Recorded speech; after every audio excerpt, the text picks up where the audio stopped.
Off. Welcome everyone this morning. I'm going to bring this meeting to order. Call to order, please. Commission members Brown. Present. Carter. Harris. Present. Herr. Present. Rodriguez. Present. Vice Chairman Little. Present. Chairman Vieira. We have a quorum. Would everyone stand for the pledge of allegiance, please? Would you please put your hand over your heart and repeat with me? I pledge allegiance to the flag of the United States of America and to the republic for which it stands, one nation, under God, indivisible, with liberty and justice for all.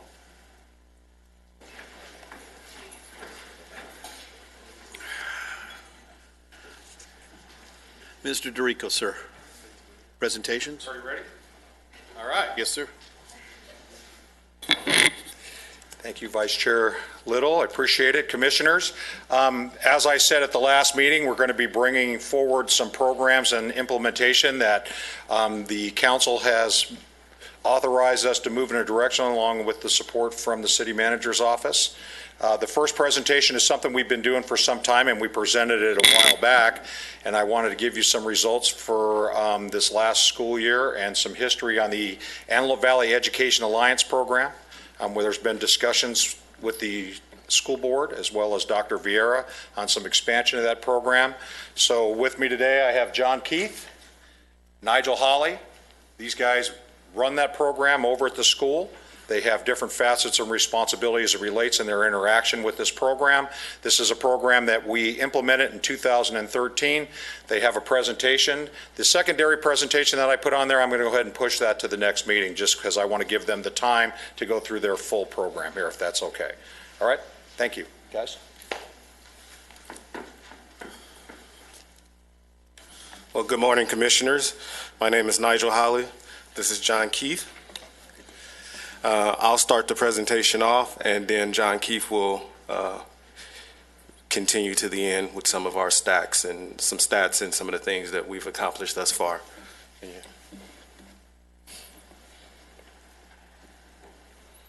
I'm apologizing in advance if I mess with the technology and it doesn't work quite right, so forgive me. Okay, there we go. We are the Antelope Valley Education Alliance. The Antelope Valley Education Alliance came out of a working group that Mayor Paris had going on a few years ago, where we were discussing some things that we can do to impact and change the community, more specifically impact truancy in our high schools. Okay. So the first thing that occurred is we had to discover or determine what the need was for the high schools. We discovered that the schools were deeply impacted by the shortage of ADA because students weren't attending. They were ditching school or for numerous reasons. Some reasons could vary from just not waking up on time to reasons like staying home and babysitting. So we determined that there was a need. And so we got together and started to determine what we can do to make and impact that need. The need was we wanted to improve attendance rates. We wanted to come up with an innovative approach to actually impact the lives of the youth. We wanted to increase equity for the students at the schools, and we wanted to increase their college and career readiness. Antelope Valley Education Alliance mission is, and I'm not going to read this verbatim because it's on the board, I'm just going to kind of go at this point, just kind of talk you guys through it. The mission, and for the most part, is for us to create a paradigm shift in our youth. Growing up in LA, what I understood was that a lot of times we as youth flip good and bad, right and wrong. And so sometimes we think that what's good is actually bad and what's bad is actually good. Case in point is if we see a fight and the teachers would come to us and ask us who participated in the fight. If we were to tell the teachers who participated in the fight, then we would be looked at as what we refer to as snitches or whatever the case may be. So that's an example of where something good which would have been helping a student, actually is flipped because we considered it bad. So taking that into account, what we wanted to do was basically get the kids to start to understand the difference between good and bad, right and wrong, the importance of education versus the importance of hanging out with your friends or smoking weed and doing drugs or whatever the case may be. And with that approach, we developed this mission statement and this vision statement to have a holistic approach towards transformation, to actually, instead of just trying to deal with one issue, try to deal with the student's entire issue, whatever that issue may be it that they came from a troubled home, be it that they just didn't have the money to catch the bus to school, be it that they were embarrassed because of the clothes they were wearing. We wanted to have a holistic approach towards changing the kids' paradigm. And in doing so, we discovered something that has been said and stated for many years, long before any of us was here, and that is that it takes a village to raise a child. So we began to partner up with different entities such as our local sheriff's department, the school board, the city of Lancaster, and other not-for-profit organizations to get into the schools to start to actually work with the youth to try to get them back on the right track.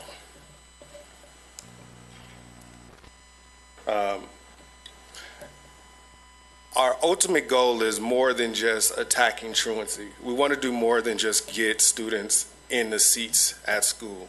We want to create lifelong change for the students. We want them to see that you can go to college. And the way we approach this is through something that we refer to as the 4 E's of life coaching. I'll skip forward to there. Well, let me back up a little bit.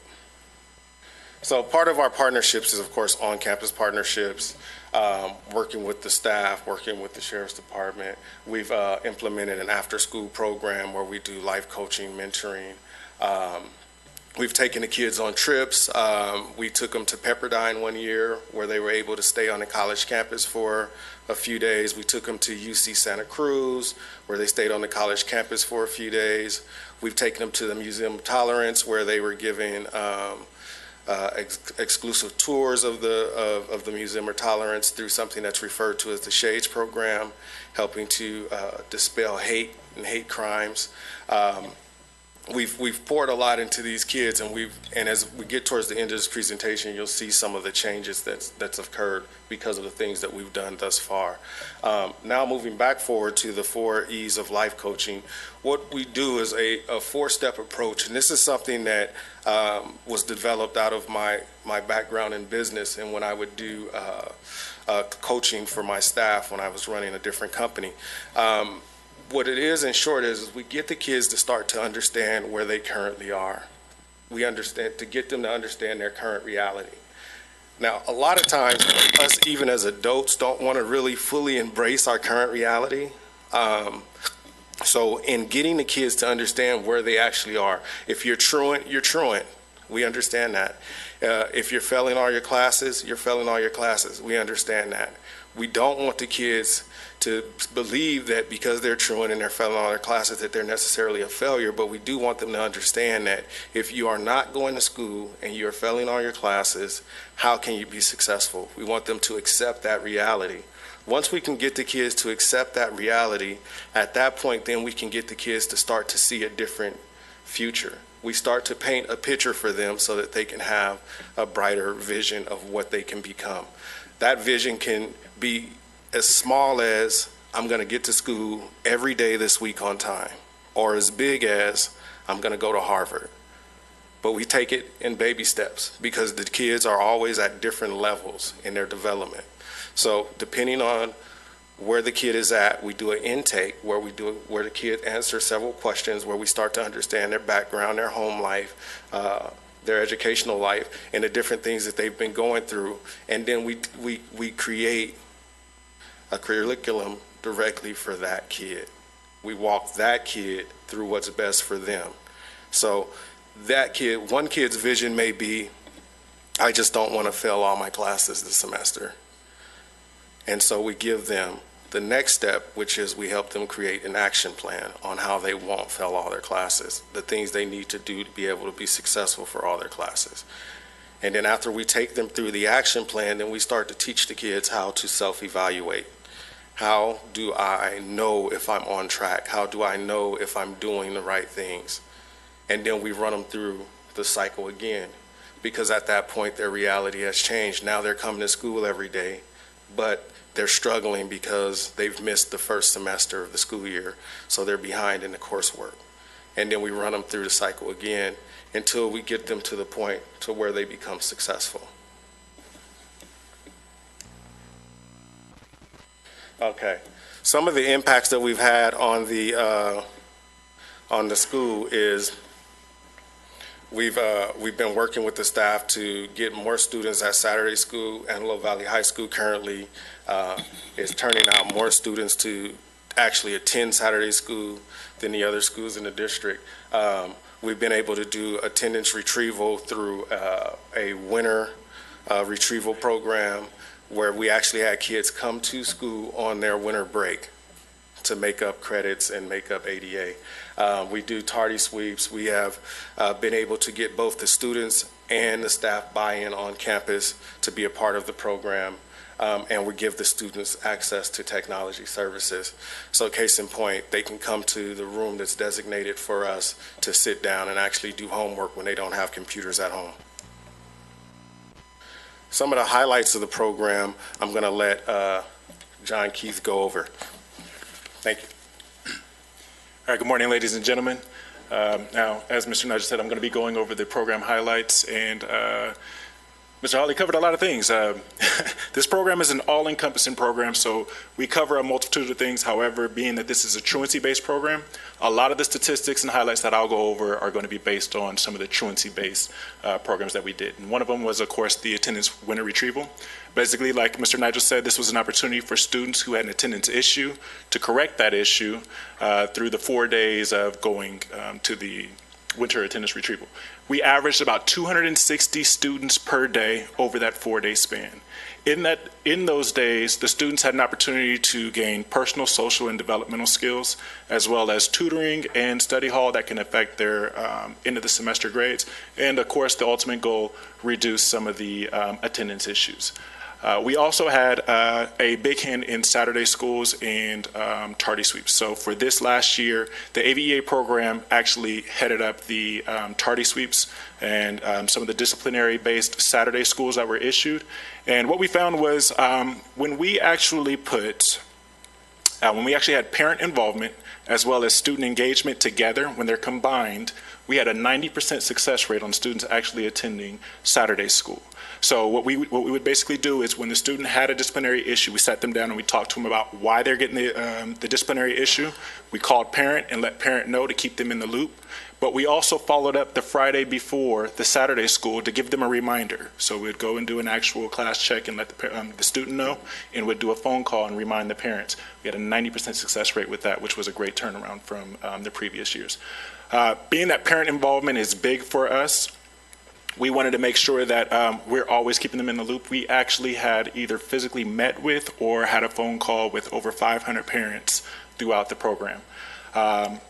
This also was a big number for us with students actually being enrolled or engaged in the program. Over 500 students were actually enrolled or participated in the program, which means that either they had to do daily attendance reports where they come in and check in with us for a minimum of 2 weeks, which is big, especially being that for majority of the time it was just the 2 staff members that were taking on these responsibilities.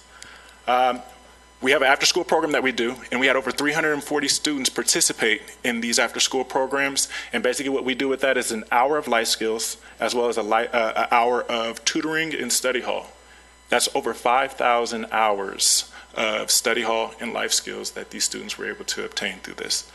Now, when we look at the performance analysis, before we were able to get into that, we had to look at what was the reasoning. And as Mr. Nigel said, we conduct an intake.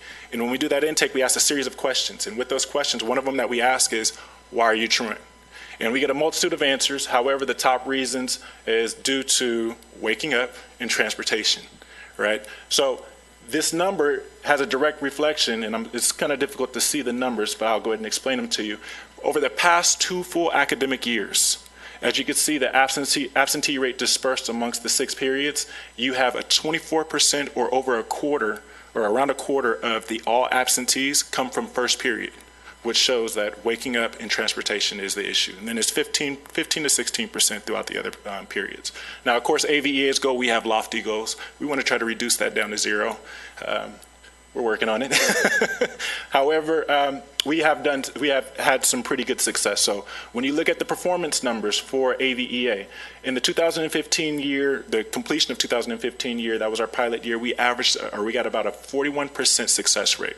That was literally us stepping on campus and saying, okay, what works, what doesn't work? After that year, we reassessed what we were doing, streamlined a couple of different processes. We digitized a lot of processes and had where different databases were able to communicate with each other. And we got a lot of parent involvement and student engagement, and those numbers jumped to 77%. At the end of the 3rd quarter last year, we were at 80%. Now, I recently just completed some numbers. We dropped by 3% at the end of the year. However, those numbers are due to, again, how Mr. Nigel was stating, individual issues that were going on, albeit homelessness, serious illnesses, and even in some cases there's domestic violence issues where rather than us dealing with it from a disciplinary perspective, we try to get the students in touch with some of the community-based resources to help them get out of that particular situation. Now, how that affects AV High School, how AVEA helps AV High School as a whole. So when we look at this database, when we look at this this chart right here, as you can see, 2013 and 14, we weren't on the campus yet. So that was our baseline year. 2014 to 2015 was the year that we actually had the pilot year. You could see that AV High School had a reduction in their truancy by 6%. Just by us being on campus. There was other things that were contributing to it. However, by us being on campus, we were able to contribute to that 6% decline. After we did the streamlining of the different processes and improving it, we got it down to 11%. That took AV High School from being in last place from a truancy perspective to 5th place, which we could essentially say is 4th place because we were 0.16 behind Little Rock High School. So we'll round up and say we're tied for 4th, right? This one right here is actually a pretty unique one. It's kind of difficult to see again, but this is the AVE impact on the students that were actually enrolled. So in the red is 2016 or 15 and 16's performance. In the white is 2016 and 17's performance. As you can see in the red on the left side, it shows that before the students were enrolled into the AVEA program, their average absentee rate was, and I don't have my glasses, is roughly 14%. And in 2016 and 17 was 28%. That's before they got enrolled into the program. Once they got enrolled into the program, it dropped to 8% and 14%. So it's essentially cutting their absentee rate in half while they're enrolled in the program with us.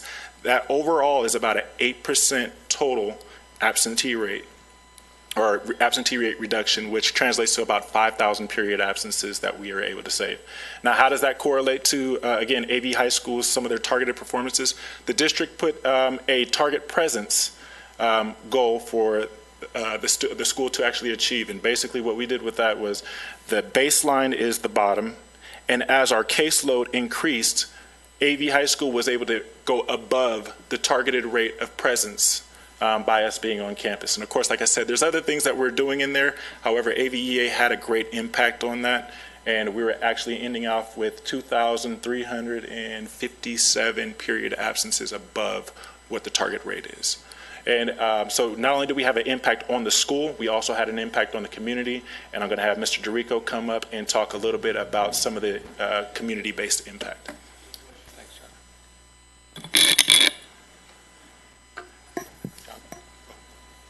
Where is your funding coming from? You're looking at it. City of Lancaster, that's our commitment. And working with Dr. Vieira, and that's some changes are going to be made as it relates to this next school year on some sharing of those costs. But again, based on the numbers I'm about to tell you, there's a resource management issue that we've identified by participation here. So even though we paid for it out of JAG grant funding, That's been our primary source. We're taking justice grants that we've received over the years and pulling those together to address this issue. And then you can see just by the numbers, the impact based on the draw area around AV High School. These kids are back in school and they're not out committing crimes in the neighborhoods. So that's less sheriff response. That's a different resource management tool for us to re-identify those resources other places within the city. So those are significant. The biggest one being, recognize that our biggest issue was daytime residential burglaries. And you can see by this number that significantly dropped from one year to the next. But, to go back, this whole program was initiated through us recognizing the issue on how schools are funded as well as the impact on daytime crime for students and truancy. Because we all know that if kids aren't in school, they're usually out creating issues, and if you impact your truancy rate, you will impact your daytime crime rate. So working with Dr. Vieira, and then working at the time, the principal at AV High School was Matt Anderson, and the assistant principal was my son Brett. And we developed this just from the school structure, so we clearly knew what we were up against based on the attendance rates the school currently had. And then we designed the program built around that. And then from the mayor's working group with Nigel and developing the whole interactive mindset of the whole thing, we're not going to arrest these kids and send them to juvenile hall. That doesn't even happen anymore. Okay, we got to change the behavior of these kids in these age groups and get them out there as being resourceful in the community in a positive way. And that's really what this is about. This is about changing certain behavior and then getting down to recognizing what the grassroots problems are for this. And these guys have identified some of them. Some are simply kids, we don't have clean clothes. I'm embarrassed to come to school because we don't have clean clothes. I mean, there's things that you would never fathom would be an issue because they weren't for us. Okay, that some of these kids are up against. Factors that go into the success rate, Right. Some of the things you're talking about there, that's amazing, just Yeah. clean clothes. And it can be as simple as that, okay? But it's identifying what those are and then getting those individuals to those resources to address those issues, okay, where that help is needed. And again, that works from that whole fundamental mindset as we're into this restorative justice mode that we're going into, is we're spend a lot of money, we're really good at arresting people, but what are we accomplishing by doing that? Well, those are obvious, right? People are off the street for a period of time, how that relates to some of the legislation we're dealing with. But as we're talking about the youth, I think the real place our bread is buttered is in that intervention mode, in that intervention diversion type mindset, where we change that behavior on that initial onset of that at-risk behavior and recognize it. And these guys have become an integral part of that at AV High School, working with the probation officer and the school administration and the deputy on that campus and everything to identify those students that potentially are going a direction. So a lot of these kids might not even be related to truancy. It may be just a referral from the school administration, which happens to be my other son. Ryan's an integral part of this as the assistant principal now. Him and John grew up together since they were 8 years old. I mean, so there's a lot of identity with this school and this program. And then, Dr. Vieira from the logistics, we took a classroom away from them.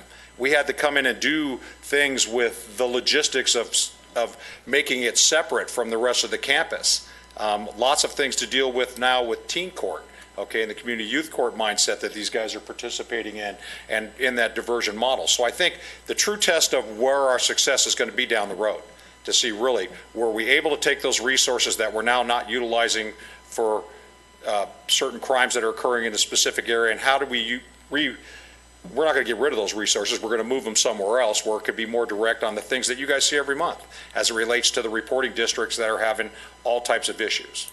So it's a resource management tool as well. Lee, I have a question. Yes. How did this program impact ADA funding for Antelope Valley High School? That's a perfect example. A lot of people don't realize how schools are funded. And the big one is, you'll hear from, in California is true, we pay per taxpayer for student the highest rate in the nation, $12,500 per student. But after the State Board of Education takes their apportionment, and after the LA County takes their apportionment, the rate actually coming to the school is about $5,800 to $6,500, depending on the student's issues with special needs or Title I or any of those things. Now, the reality of it is the way schools are funded is based on period attendance in high school. So it's different than elementary school. So if kids aren't in class, doesn't matter if they're on the campus, if they're not on the roll sheet in that classroom, the school doesn't get funded for that class period.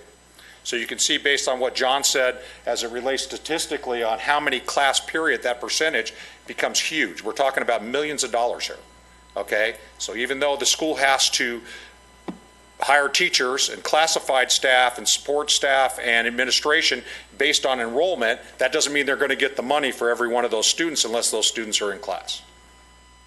It's a huge issue.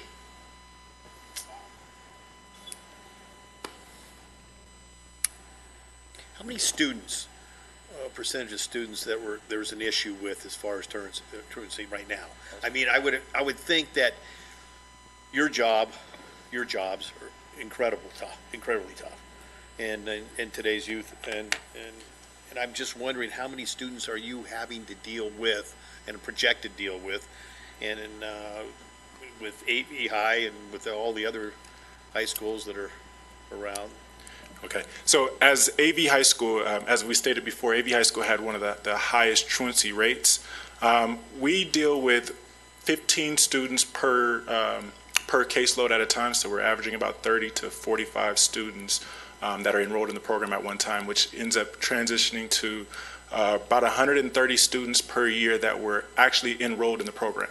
However, that doesn't include the students that are actually coming in that we're monitoring, as in the daily attendance checks, and students that don't quite meet the criteria for us to actually work with them. So we have a criteria set where if they are freshmen or sophomores, and if they are a education or a SPED class of RSP or lower. So we have some students who are not necessarily meeting that criteria that we still work with.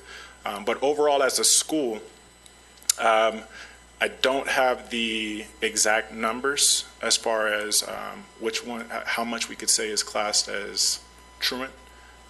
But if you guys need, I can get that for you. It's just interesting to me to find out if you're saying basically 130 students, and I would imagine, and correct me if I'm wrong, is that there could be a lot more out there. That There's a significant amount. So basically what I do is each week I do a truancy pool. So I look at the average amount of students, I look at all the students that have a truancy issue. At any given week, I could have over 200 students that need to be addressed. We take the highest truant offenders, and we work with those ones and we work our way down. Sometimes there are students who don't even come to school at all that we have to get in contact with. As well. I'm sorry, John. The school also has programs, okay, that they have in place too as well. So what John's telling you is it's based on priority. Okay, so based on a standard on working with the school administration, these are our most egregious students that we want to turn and get them back in school. What is the issue? But I will tell you, district-wide, you can see what, based on that funding issue, how much that impacts Dr. Vieira and the district as far as financially. It's an interesting method for funding for schools. I always used to, when I was on the school board, wonder what does the state do with the money they don't pay? Right? Where does that go? I have no idea. No one knows. No one could ever answer that for me. Okay? So the reality of it is if you have to staff at a certain level based on enrollment, you should be funded based on that enrollment.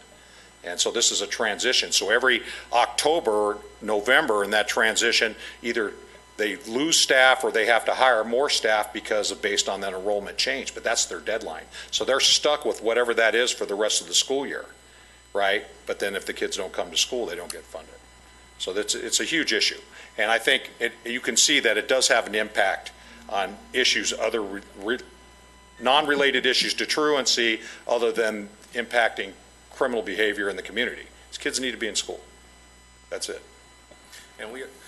And we also give students a certain amount of time to actually make a turnaround, and that gives us access to more students. So if a student hasn't started to show some success after 10 days, we start to filter those students out and move on to other students that are a little more receptive to the program. However, we never get rid of students. So once a student is touched by us, we'll work with that student from them being a freshman until they become a senior. We have graduated many students just using that model. Any other questions? Anything? These guys are doing a great job over Unbelievable. there. It's a huge impact. Yeah. Thank you very much. Congratulations on a job well done. Yeah. Thank you. Thank you.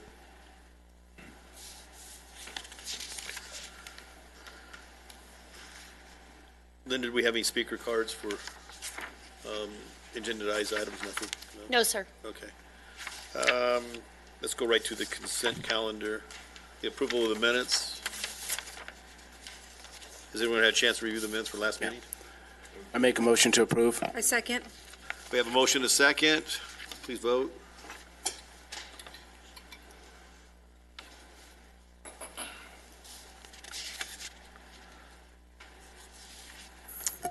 Vice Chair, may I have a verbal vote, please? Yes. Yes. Yes. Yes. Yes.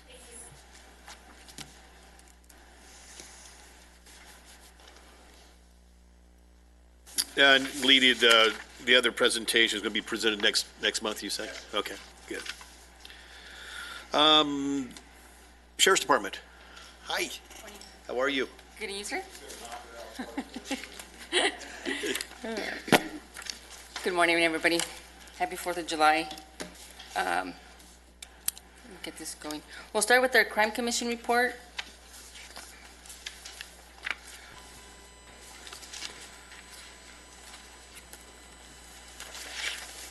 And our burglary suppression team for the month of June, they had, for the felony arrest, they had 11.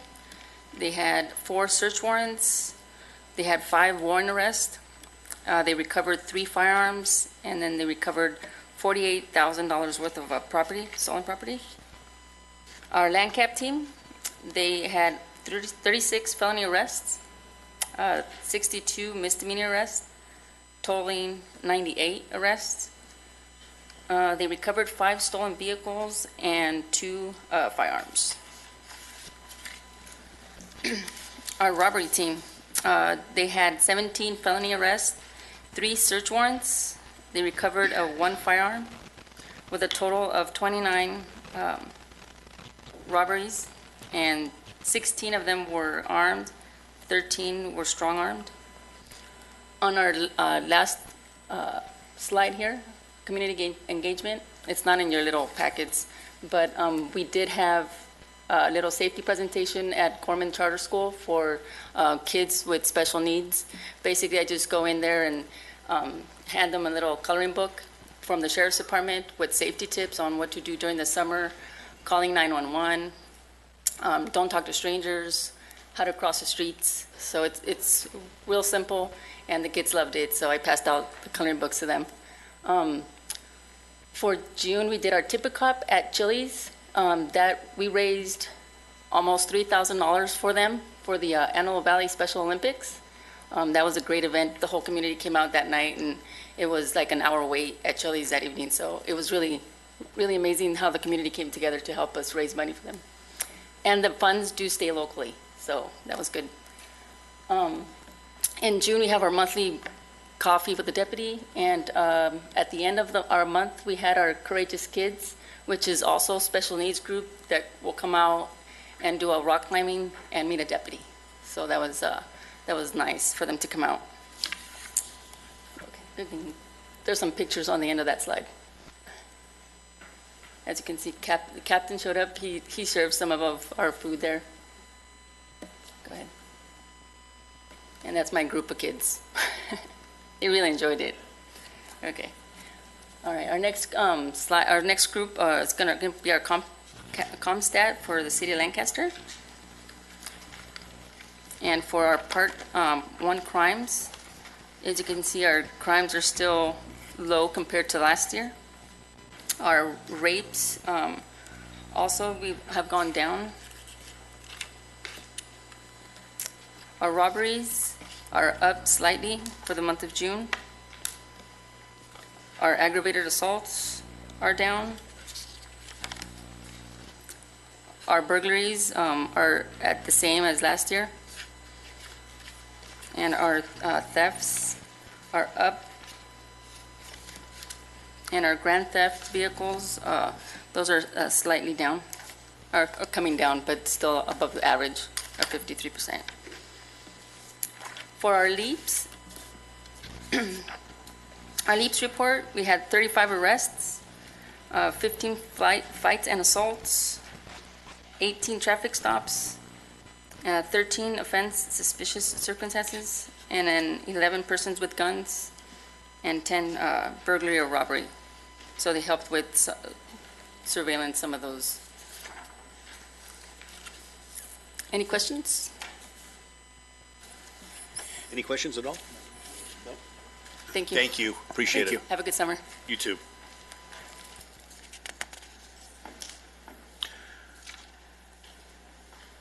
Eric, how are you, sir? I'm doing great. Good morning. Thank you. So just to go over some of our more recent statistics for the CHP and CHP jurisdiction, so far this year, we've had 346 injury traffic collisions, 492 property damage collisions, and so for a total of 851 traffic collisions. That's up about 6% from where we were at last year, year to date. We also have had 66 of those 851 traffic collisions involved DUI was the primary cause of the collision, and that's actually down 9% from where we were last year.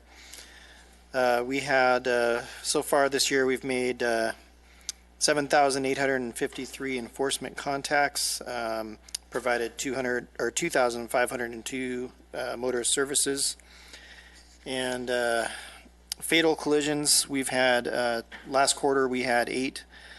This quarter we also had 8. I'm saying this past quarter, second quarter of the year. So for a total of 16, 5 of those 16 were unseat belted, and that was the made the difference between them living and dying in that traffic collision. And then so far this year, we've had 6 vehicle pursuits. All of them were successful, and no injuries, no issues, and that's all I have for you today. Any questions? Thank you, Captain. Thank you, sir. Thank you. Mr. Franklin, sir. Good morning. Good morning. So obviously, as I always indicate, that this is for all of Antelope Valley, not just Lancaster. It also includes the prison cases that we file as well. But in June, we filed 241 felonies. We declined or referred for further investigation 126. So year to date, or January through the end of June, we have filed 1,442 felony complaints. And I believe through June, we've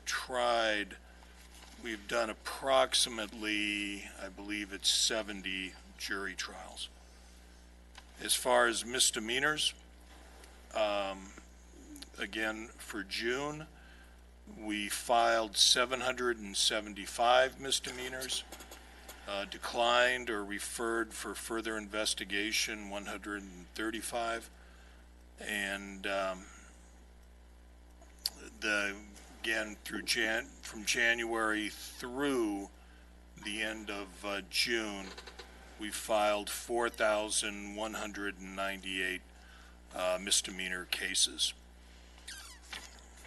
And that completes my report. Can you get any busier, Mr. Franklin?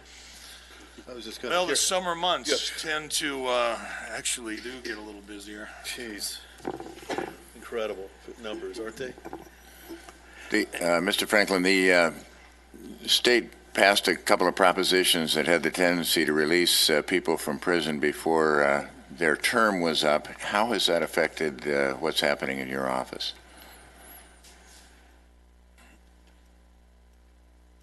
Well, several things.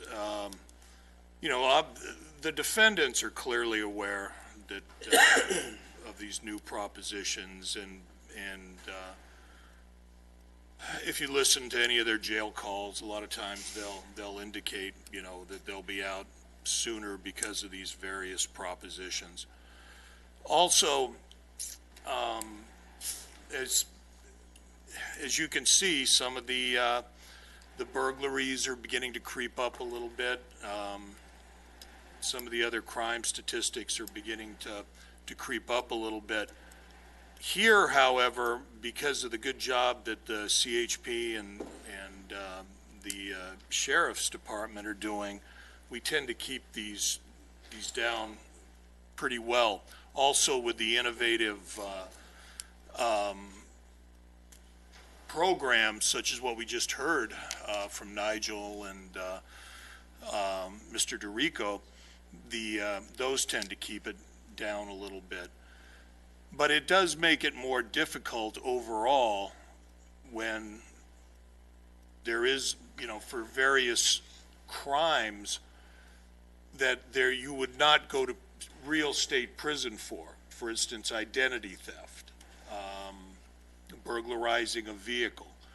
Those no longer would get you into state prison. They would only get you into county jail prison, so to speak. And then there, oftentimes they tend to be released earlier than they would be in state prison. So it does cause numerous challenges, in my opinion. Do you think the increased work that you referred to is coming in part from this early release program?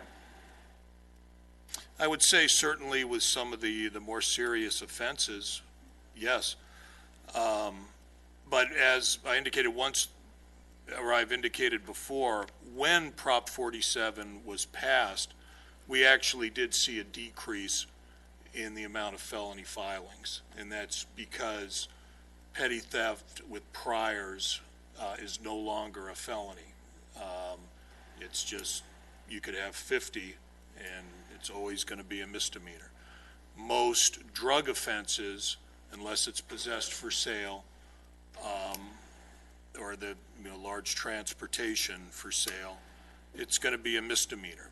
So the misdemeanors have gone up slightly, where the felonies have dropped more. But what you end up seeing then is with the increased emptying out of the county jails, in my opinion, I think you tend to see an increase in the more serious and violent crimes. But here we're good. I had heard statistics the other day, I don't know if Mr. DeRico's familiar with them, but where LAPD's crime statistics were up. And they were up, I don't know, by pretty good percentage points. So, here we tend to hold the line pretty well. Amazing. Any other questions? Mr. Franklin, thank you, as usual, for all you do. It's incredible. Jocelyn. Good morning. We continue to plug along with addressing problem businesses. We have a couple of hoarder houses we're going to be tackling over the next few weeks.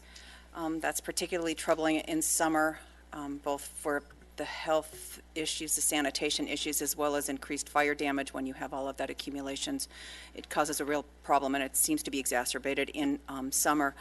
I spoke with you briefly last meeting concerning an ordinance we're tossing around about outdoor sales, like the fruit vendors and the peddlers and all of that. We're still in process of talking through that among staff. We may want to bring in some stakeholders and have some discussion with them to get their input before we finalize that, so we'll be bringing that to you at some point. What we are going to be presenting to you next month is a draft of an oversized vehicle ordinance that Lee and I and staff have been working on for some months, particularly to address the on-street parking of RVs and other oversized, vehicles close to driveways, up against intersections that cause real serious safety hazards in terms of visibility. It's a real problem for pedestrians crossing larger streets. It's been a real issue that we've had some trouble attacking, so we think that this ordinance is going to help give us some teeth in that regard, and we'll be bringing that to you to the August meeting. We'll make sure that we get emailed copies of the draft to you well in advance of that meeting, so you have an opportunity to review it. That's all I have today. Any questions? No? Okay, thanks, Johnson. Mr. DeRico? Yes, thank you. Just want to talk about a couple things we're doing that give you an idea of how busy we are in public safety, and a lot of things we do that people don't realize. Josh, could you stand up? I'm not going to make you come to the mic because he was going to quit if I made him do it. Okay. Josh right here is the CSO assigned to the LANCAP program. So he works in support for Lieutenant Harris's group there at the station. But the other thing that Josh does is he deals with a lot of things that, believe me, are not fun things. One of them is dealing with the quality of life issues in neighborhoods as far as like barking dogs, things we pulled back from animal control. Several years ago, animal control used to deal with barking dog complaints, and they actually had a hotline at the station before my time, which probably wasn't a good use of sheriff resources, and they were backlogged about 2.5 years. So we initiated a program, and Josh has been managing that now the entire time for years now, where we get these folks to go through a mediation process that was developed through our Tapestry Commission. And so Josh actually handles all that as it relates to those mediations, and I would say his solvency rate on these things without things moving beyond to some type of filing or civil action is about 99.9%. So that's been a huge, huge impact on those issues and dealing with some neighborhood issues that go beyond barking dogs, by the way. That mediation is available for any type of neighborhood dispute, and it's actually become an issue where even at the civil level where they're being asked if they've participated in some kind of resolution prior to a case raising to that level. And then again, as I talk and I say it all the time about resource management, because that's part of my responsibility as it relates to these outside contract agencies, is that's taking that burden off the sheriff's department, place that squarely on the city, and then that solvency rate has worked very well for us. So I just wanted to give Josh recognition for that. Do you want to say anything, Josh? You sure, Josh? You want to come up to the It's podium? Josh. He's Mr. Humble. The other thing, with the last of my time, Tracy, could you come up, please? She's not very happy with me about this either, but Tracy's is an analyst manager in our office. She handles multiple things, but one of the things she's responsible for is our community outreach with Neighborhood Watch and also our events. So there you go, Trace. Thank you. Do you need me to lower that for you? No, thank you. Good morning, Vice Chairman Little and Commissioners. I want to invite everybody out to our 7th Annual National Night Out. It will be held on Thursday, August 3rd on Lancaster Boulevard in conjunction with our Farmers Market and our Sierra Toyota, concert series. Okay, it's open, it's absolutely free. It's open to the entire community. It's the night our community comes together to take our community back from criminals. We'll have approximately 26 vendors. That includes the LA County Sheriff Department, Fire Department, Animal Control, our Public Safety Office, a bunch of nonprofits, and it's just a lot of fun for families to come out. Okay, Great. so everyone's welcome. Great. Thank you. Thank you, Tracy. Great job. Thank you, Tracy. Thanks, Josh. Yeah. Josh Thank- is not thanks, happy. Josh. And I won't bring Christy up because she yells at me and makes my calendar, so. But no, that's about it. I mean, we really, the Sheriff's Department, everyone's been very busy this summer, but I think everyone should be commended on the work that's been done, especially how we've been able to maintain such a reduction in crime in the city and identified monthly, and how things are being managed in the community, and everyone sitting over on that side of the room, and Randy just got back from vacation, so I'm not going to pat him on the back too hard, but the great work they're doing out there, okay, as it relates to that. So while we're seeing trends, as Mr. Franklin brought up, other agencies and cities are seeing a rise, we're holding it down pretty good, and we're going to continue to do that. Yep. So that's all I have today. Great job. Thank you. Thank you all. Any questions? Rick Cook? Thank you, Vice Chairman Little and Commissioners. Quick little update on what Senator Wilk is doing. As you may have heard, on June 29th, the state of California has granted an audit of the homeless services. We think that's going to be a great improvement down here. yeah, especially in the Antelope Valley. And kind of segueing on that, I want to thank the City of Lancaster and the Sheriff Department. A couple of weeks ago, I came back from a Kiwanis meeting, and I thought I had a dead body in my lobby. And the Sheriff Department responded and came out right away, and the city also responded to a homeless lady that had literally passed out in our little alcove. I was told that she likes vodka and Gatorade, and I was kind of proud. She was keeping up on her electrolytes, on a hot summer day. But the response was quick, and I really appreciated that. And since that, I've noticed on the boulevard, the homeless situation is getting a little bit better. So I appreciate the efforts that the city is doing as far as being a business person on the boulevard. It's nice to see. SB 139, which is our harmful substance bill. Since it's complexity on that bill, we've actually moved that into a 2-year bill because we don't want to give up on it. And during recess, as it comes up in the winter, and I hate to talk about winter because I love the summer, but in our winter recess, we're going to sit down with both cities and try to hone this a little bit better so that we can get this bill through in the next session. SB 467, which is civil actions for appearance by electronic means for civil cases and misdemeanors. It's still moving forward, but we decided to put that into a 2-year bill as well. Again, it's a complex issue that has to be worked out as far as how we can work through the system of making sure that the court appearances are done in a proper and timely manner.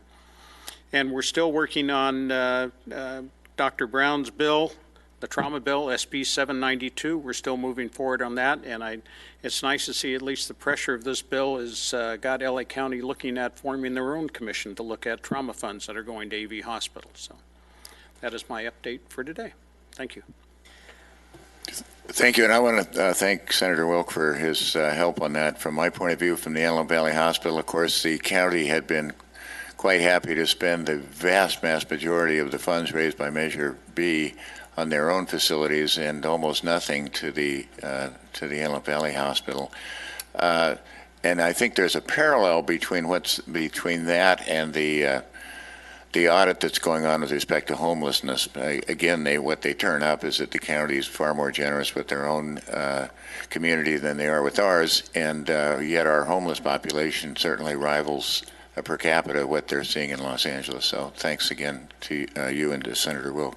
I agree, and I will share that with the senator. Thank you. Thank you, Rick. Russ?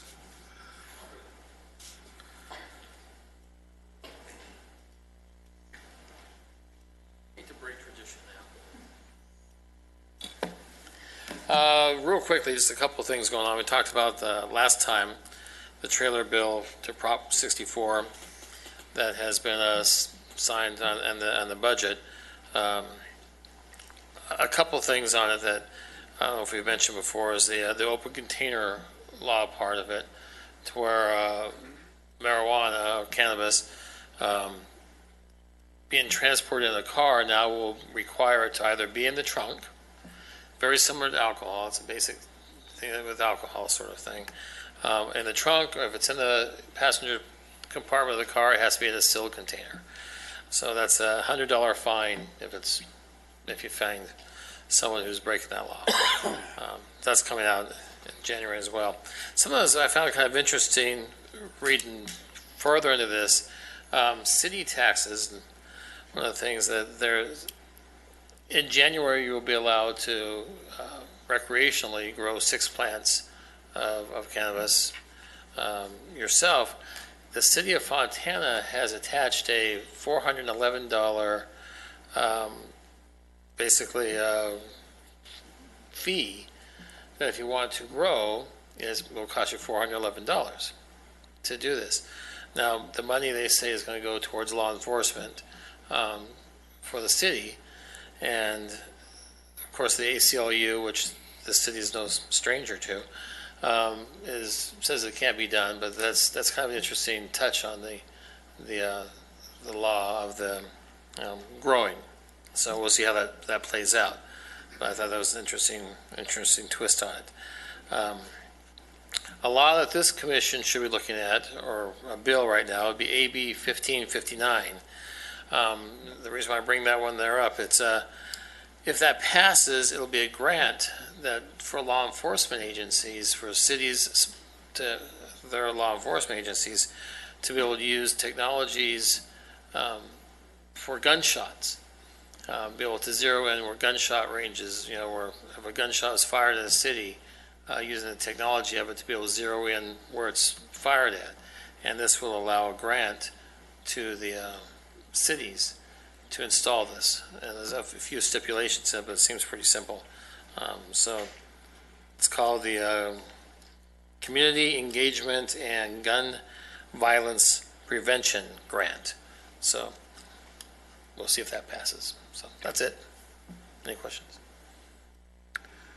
You just mentioned $400 something for a Yeah, that's for like a fee that's for a permit. for a permit. For a permit. I thought that was kind of interesting that the Fontana, the city, passed the $411 permit fee to grow within the city limits your 6 plants that you're allowed to grow. How is Fontana regulating that? Is that just one of those things, or do you know? They just is it under the honesty of the individual? I have no idea. I suppose it's going to be that if you're growing it, you have your Is little that legal, badge. John? Is that? I'm trying to. I'm not really sure that's going to fly. Without reading the particulars, I don't want to make any conclusion, but at its surface, it doesn't sound like that's something that's going to be upheld. I thought I'd just bring that up. And frankly, it should be $420. I'm just throwing that out. Yeah, where did the 11 come from? Where did that come from? I thought the same thing. You just round it up or down or whatever like that. But anyway, I thought that was, the ACLU is against it, naturally that they're, but Fontana's putting it forward. It's going to, at this point, take effect on January, so, for them, so. Any questions for us? Russ, thank you. All right. Appreciate it. Thank you. Okay, this is the part of the program that we have, speakers can, on non-agendized items, has 3 minutes to fill out a speaker card. They have 3 minutes to speak on any items not on the agenda. We have 3 cards. And I'll try to, I apologize. Is it Torino? Toriano. I'm sorry, sir. Come on up. Mind if I record? Pardon me? Can I record? Come on up, sir. Yes. Yes. Oh, yes. Let me set this up real quick.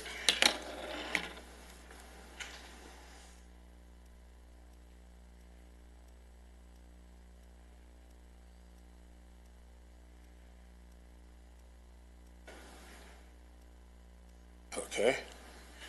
How you guys doing? If you guys don't mind if I record this. The reason I'm speaking is because my daughter was kidnapped. Her name is Messiah Browning. And she was kidnapped by Shirley Black. Shirley Black was the director of the self-help center that worked inside of the Lancaster courthouse. Subsequently, I was arrested for threatening Shirley on Facebook. I went to jail. While I was sitting in the county jail, I was screaming at the court, hey, this lady kidnapped my daughter, probably abusing her. 3 months into that trial, I get a letter from the DCFS. They gave her custody without ever talking to me or my wife. 3 months into my trial, I get a letter from the DCFS that says that they had to go in and remove custody from her because she was sexually assaulting my daughter and place my daughter in a foster home. The Lancaster court decided to still prosecute the threat. I received a hung jury. I went pro per and received a hung jury. And then the judge told me to pretend like I didn't know that I was going to get out that day, plead guilty in open court, no contest in open court, which I did, and I got out that day. Then I contacted the mayor, Mr. R.X. Paris, who was Shirley Black's boss. I said, hey, one of your employees has kidnapped and sexually assaulted my daughter. He then referred me to attorneys to sue this city, sue his police sheriff's department, sue the agency that he was in control of, the Lancaster DCFS, and sue the city of California. Sue the state of California. On the mayor's referral, I hired Mr. John Nolan and Roy Huntsman. Those attorneys filed my lawsuit, which I have a copy here, and they chose to not to serve the people that I was suing. So when I found this out, I was thrown back into state prison this time and sentenced to 8 years. It took me 13 months to get that overturned by the appellate court. The appellate court overturned that and basically said, which I have a copy of them, and I have all the stuff online also. The appellate court said that the judge, who was Davion Mitchell, put me in prison for no reason. When I was released, which was 2015, they told me, I have 30 seconds left. When I was released, they told me that I'm time barred from refiling my lawsuit. They also told me that they don't know where my daughter is now. So this is going on 4 years that I have not seen my daughter. I don't know if she's alive or dead. So I need to find out what happened to my daughter, why the mayor gets to refer me to people to sue him and sue his city and his employees, and why Shirley Black gets to walk around Lancaster free with nothing happened to her. Davion Mitchell said that she did this, which is a sitting superior judge, told me that she did this. And I have the sheriff's department that told me that she did this, and I have all the paperwork here, so I need help from anybody. Okay. Thank you, sir. Appreciate it. Thank you. Thank you.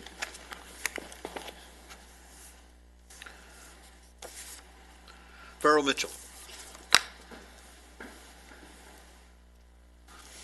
Good afternoon, everybody. I'll try to get through this quickly.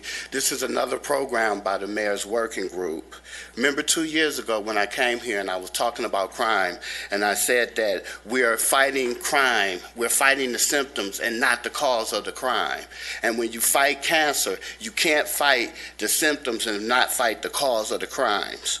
So we have to work on the symptoms of why, the causes of why crime is here.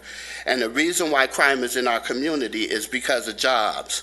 I sat down with Rex Paris and we started talking about I started talking to him about creating jobs for the low-income communities. And he said, I don't want to hear nothing about creating low-income jobs. After we had a few choice words, what he said made sense to me. There are a lot of influxes of aerospace jobs coming to this community, and he wants our citizens to be prepared for these jobs.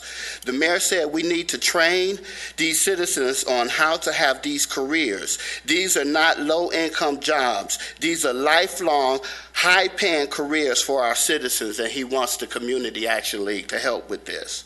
He set up a meeting with me and Mark, the city manager, and we sat down and we started brainstorming. Mark said the city is always eager to partner with the community, and he wants the Criminal Justice Commission to be a part of this partnership. Here's what this partnership is going to look like. Mark said he's looking for a building for TCAL, and soon we'll have a ribbon cutting, and the community will have access to the Community Action League, our community partners, for services geared to empower our community. We're working on the name, but we want to call the name the Community Improvement and Empowerment Center. This will be a one-stop shop for community members and an incubator for local nonprofit organizations. One of our programs is called Pathways to Success. This will prepare our community members for high-paying aerospace jobs, Boeing jobs, and other jobs that will help economically empower our community. We will have computer classes to prepare our citizens for career training, customer services, computer coding classes that will help our citizens become entrepreneurs, and classes to help them start their own businesses. We will have family services to help empower families, like relationship classes, parenting classes, anger management classes, and career training. We will have services available like life skills, conflict resolutions, a safe place for our youth to go to after school for training for their whole family members that will empower our citizens. There are an influx of aerospace jobs moving here to the Antelope Valley. I have a little bit more, but I'm running out of time. It's maybe like 1 minute. Can I have one more? Thank you. A little bit quicker if you could. Yes, please. I will. There are high-paying careers, and if we get our citizens into these high-paying careers, they will be able to afford to buy their homes. When they're able to buy their homes, they will be able to take better care of our community. The goal is to decrease crime dramatically by being able to help our citizens help themselves.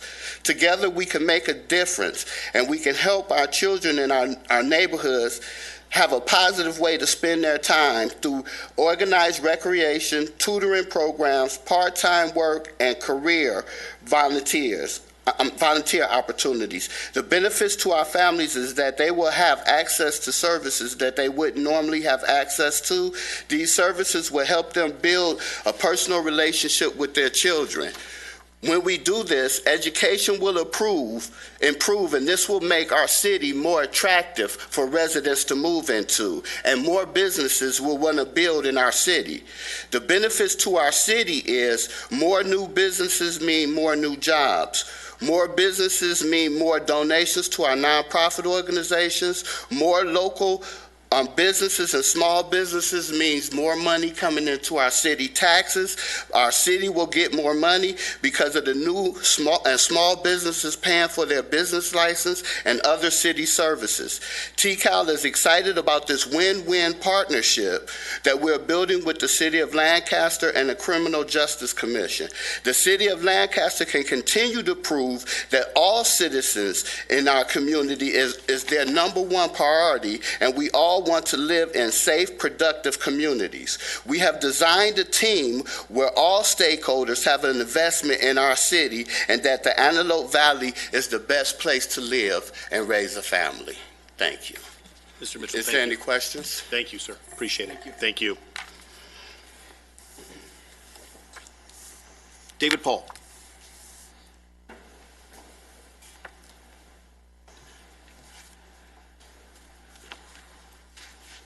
Mr. Vice Chair and Commissioners, good morning.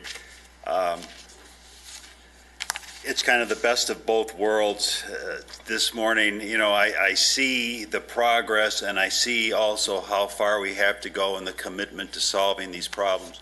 And that always makes me feel pretty good. Mr. Hawley and Mr. DeRico, great work. I can't say enough about how impacting children's lives is helpful, and to me, I boil things down to simpler things, and children instinctively know that what you give your time to is what you love, and that's a lot of what these kids need, is just someone to care about them. So props to you all for that. I got the honor to watch this morning the Senate committee that's going to put the new FBI director in place, and that was also reassuring. It was, I didn't have a lot of exposure to Mr. Ray, but he seems like a gentleman with great integrity, and it was mentioned that there is a loss of faith in government structures, but I have never experienced a loss of faith in the FBI, and seeing the local and state law enforcement also heartens me, the commitment. This is just great work that we do here, and I can't say enough about how much it helps me. So again, I have great thanks for what you do, and Mr. Mitchell Farrow, thank you for what you're trying to do. We're going to get through this, and it just makes me proud to be a member of this community and to come here and see the work that we do and the progress we're making. So thank you to you all, and have a great day. Thank you, David. Commissioner comments, anything? No comment. No comment? Then we'll adjourn this meeting till Wednesday, August 9th at 10 a.m.